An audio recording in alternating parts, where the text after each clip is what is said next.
Hello everyone, good morning. This is Disha. Welcome back to my YouTube channel. And I hope आप सभी अच्छे होंगे. मैं भी अच्छी हूँ. एंड अभी व्लॉग की शुरुआत हो रही है 11:50 पर और मैं जा रही हूँ लाइब्रेरी. तो अगर आपने मेरा कल का व्लॉग देखा होगा तो आप जान गए होंगे कि मुझे एक साथ मेनली 3 एग्ज़ाम्स के लिए प्रिपेयर करना है. सो आई थॉट इसके लिए एक गुड अप्रोच की ज़रूरत है और इसके लिए मैंने लाइब्रेरी भी ज्वाइन कर ली है कल से, क्योंकि मेरे दोनों ही एग्ज़ाम अप्रॉक्स 6 मंथ के अंदर ही होंगे.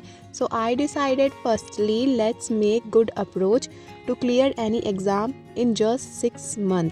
तो सबसे पहले मैंने गूगल किया तो गूगल ने बताया to clear any exam in just 6 months create a realistic study schedule, focus on key topics, practice with past papers and seek clarification on doubts promptly, stay consistent, prioritize self-care and maintain a positive mindset throughout your preparation.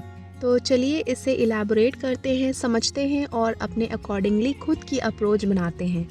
तो सबसे पहले तो ये बात ध्यान रखना बहुत ज़रूरी है. To clear an exam within a 6 month time frame requires a strategic and discipline approach. और सिलेबस, सबसे पहला पॉइंट जो हमारा होगा वो सिलेबस अंडरस्टैंडिंग पे होगा. और सबसे पहले उसे एक पेपर में लिखेंगे, then we'll understand that syllabus very deeply. Begin by thoroughly understanding the exam syllabus, identify key topics and weightage. जिस भी टॉपिक से ज़्यादा क्वेश्चंस आ रहे हैं उसे ध्यान रखना बहुत ज़रूरी है. तो जिस भी टॉपिक से ज़्यादा क्वेश्चंस आ रहे हैं उसे ध्यान में रखते हुए हम रोज़ अपना स्टडी शेड्यूल बनाएंगे. To develop a comprehensive study schedule allocating dedicated time for each subject. और ध्यान रखना बहुत ज़्यादा ज़रूरी है कि अगर आप डेली ऐसे अप्रोच नहीं बनाते हैं तो लास्ट में आपके पास काफ़ी ज़्यादा वेटेज हो जाएगा और आप फिर फ्रस्ट्रेट हो जाओगे. इसलिए डेली ऐसा शेड्यूल बनाएं जिसमें आप कंफर्टेबल हो और उसे अचीव करें. तो हमने सिलेबस को अच्छे से देख लिया, अच्छे से समझ लिया. फिर उसके बाद टॉपिक्स को देख लिया कि कौन कौन से टॉपिक्स में ज़्यादा वेटेज है, किस टॉपिक से ज़्यादा पूछे जा रहे हैं क्वेश्चंस. देन नेक्स्ट मूव जो हमारा रहेगा वो रहेगा प्रीवियस ईयर क्वेश्चन पेपर. तभी हमें समझ में आएगा कि किस तरीके से क्वेश्चंस आ रहे हैं. एंड नेक्स्ट चीज़ जो हमारी अभी 5वीं थिंग है जो हमें ध्यान में रखनी है वो है रिसोर्सेज सिलेक्शन पे. Choose study material wisely, opt for standard text books, online courses and reputable resources. Utilise digital platforms for interactive learning, practice test and supplement materials.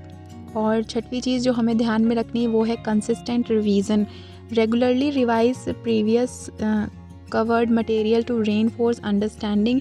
जो भी हमने अपने नोट्स बनाए हुए हैं और जहाँ से भी हम लोग पढ़ रहे हैं उसे रेगुलरली रिवाइज करना बहुत ज़्यादा इम्पॉर्टेंट है. Create summary notes for quick reviews and adding in retention and recall. छोटे छोटे नोट्स बनाएं आप, ज़्यादा बड़े बड़े नोट्स ना बनाइए ताकि हमें रिवाइज़ करने में ईज़ी रहे कि हम लोग बाद में ज़्यादा हमारे ऊपर बर्डन ना पड़े रिवीजन का. 7th थिंग जो हमें याद रखनी है वो है practice with paper past papers. Practice solve previous year questions paper to understand the exam pattern. Stimulate exam conditions to enhance time management and reduce exam stress. और 8th thing I will discuss with you. Seek clarification, not hesitate to seek clarification on doubts. Utilize online forums, discuss group or consult teacher and mentors. Classifying doubts promptly ensure a solid foundation for further learning. और अगर आप ये सब चीज़ें नहीं आप afford कर पा रहे हैं तो आप मुझे कमेंट करके ज़रूर पूछ लिया करिए. मैं आपके सभी डाउट्स के आंसर देने की कोशिश ज़रूर करूँगी. देन नेक्स्ट पॉइंट जो हमें ध्यान रखने की ज़रूरत है वो है consistency. Stay consistent. Consistency is key. Stick to your study schedule and avoid procrastination. Small regular study sessions are more effective than last वाली पढ़ाई जो हम लोग लास्ट में एग्ज़ाम के आने के बाद, एग्ज़ाम की डेट आने के बाद जो हम लोग करते हैं वो इससे ज़्यादा इफ़ेक्टिव है जब हम लोग छोटे छोटे स्टडी सेशंस को रेगुलरली फॉलो करते हैं, तो हम लोगों को ज़्यादा आसानी होती है और लास्ट में हमारे ऊपर ज़्यादा बर्डन भी नहीं पड़ता है। देन नेक्स्ट पॉइंट जो हमें ध्यान रखना है वो है self care. Prioritize self care to maintain physical and mental wellbeing. Ensure that आप अच्छी नींद ले रहे हैं और रेगुलरली एक्सरसाइज कर रहे हैं, एंड उसके बाद भी आप अपने मेंटल पीस पे हैं।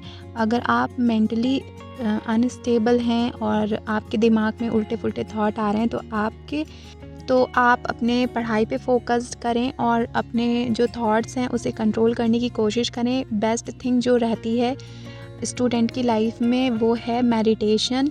अपने माइंड को काम रखें through meditation. And last thing, अपने माइंड को पॉजिटिव रखें। Maintain a positive mindset. Believe in your ability to succeed and stay motivated. Celebrate small achievements to boost confidence throughout the preparation journey.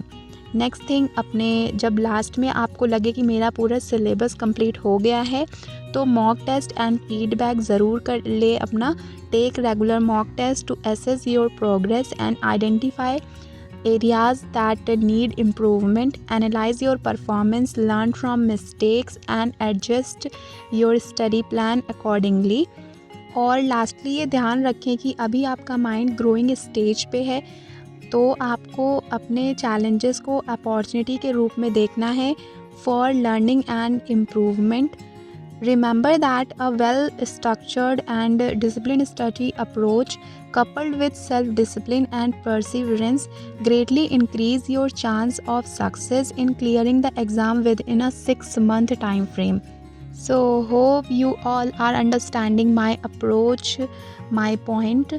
Hope this will increase my productivity in 2x speed, and I hope I will be successful in my upcoming exams. So please wish me luck also.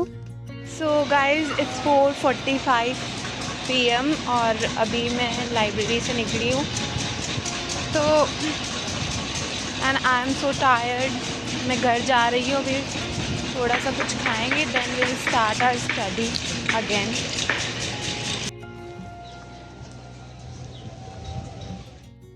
आज मैं 12 बजे library गई थी and मैंने अपना थोड़ा बहुत session complete किया एंड अप्रोच अपनी बनाई, और जो भी मेरे टारगेट्स थे मैंने कंप्लीट किया, और थोड़ा बच भी गया था मेरा।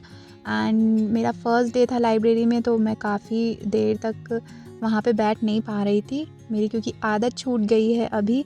तो मैं आज जल्दी घर आ गई थी, और घर आने के बाद मुझे लग रहा था मैं थक गई हूँ बहुत, and my body was very much aching. और मैंने सोचा कि सोने से अच्छा क्यों ना एक्सरसाइज किया जाए, जिससे बॉडी थोड़ा एनर्जेटिक फील करेगी।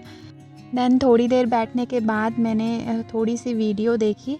देन पानी पीने के बाद अभी हम करेंगे योगा देन एक्सरसाइज। तो सबसे पहले मैंने योगा करने के लिए अपनी मैट बिछा ली, और जो भी मेरे दिमाग में एक्सरसाइजेज आती जा रही थी मैं उसी हिसाब से करती जा रही हूँ, बिकॉज़ अभी मेरे में नेट नहीं बचा है बिल्कुल भी फ़ोन में, तो मैं देख के नहीं कर पा रही थी।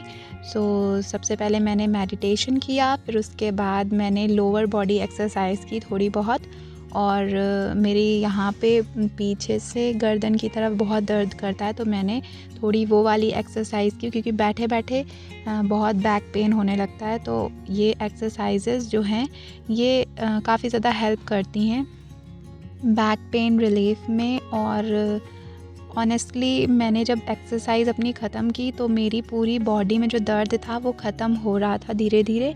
और आप भी अगर रेगुलरली एक्सरसाइज नहीं कर रहे हो, तो आप भी ये सारी प्रॉब्लम्स एक टाइम के बाद फेस करोगे ही। So please start your physical work, some exercise and all, जो भी आपको अच्छा लगता है, सो आप उसे कंटिन्यू करना स्टार्ट कर दीजिए।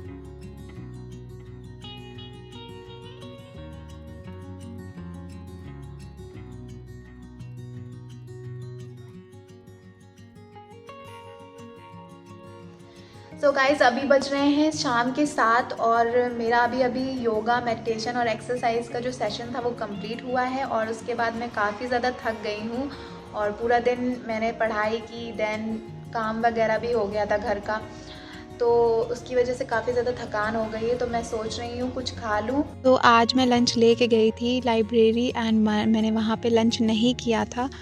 मेरे पास बिल्कुल टाइम नहीं बचा था और मैं लाइब्रेरी से जल्दी भी आ गई थी, सो मुझे लंच करने का टाइम ही नहीं मिला था आज। सो मैं वही खाऊंगी, फिर थोड़ा सा अपना लेक्चर वगैरह देखेंगे और then we will start making dinner.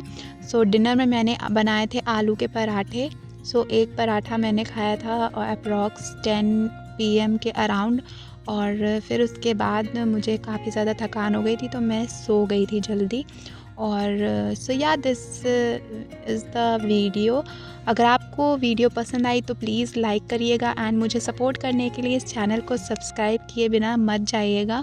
Video के एंड में मैं आप सभी से यही कहूँगी कि खुद को मोटिवेट रखने के लिए अपने गोल्स को क्लियर करें और छोटे माइलस्टोन्स सेट करें। हर अचीवमेंट पर खुद को अप्रिसिएट करें और पॉजिटिव सेल्फ टॉक का इस्तेमाल करें। अपने स्ट्रेंथ पे फोकस करें और चैलेंजेस को अपॉर्चुनिटी में बदलने की कोशिश करें और याद रखें आपका हर एक पॉजिटिव कदम आपको आगे बढ़ा रहा है। सो बिना किसी रिग्रेट के साथ अपना काम करते चलिए और फल की चिंता मत करिए, क्योंकि फल तो एक ना एक दिन ज़रूर मिलेगा।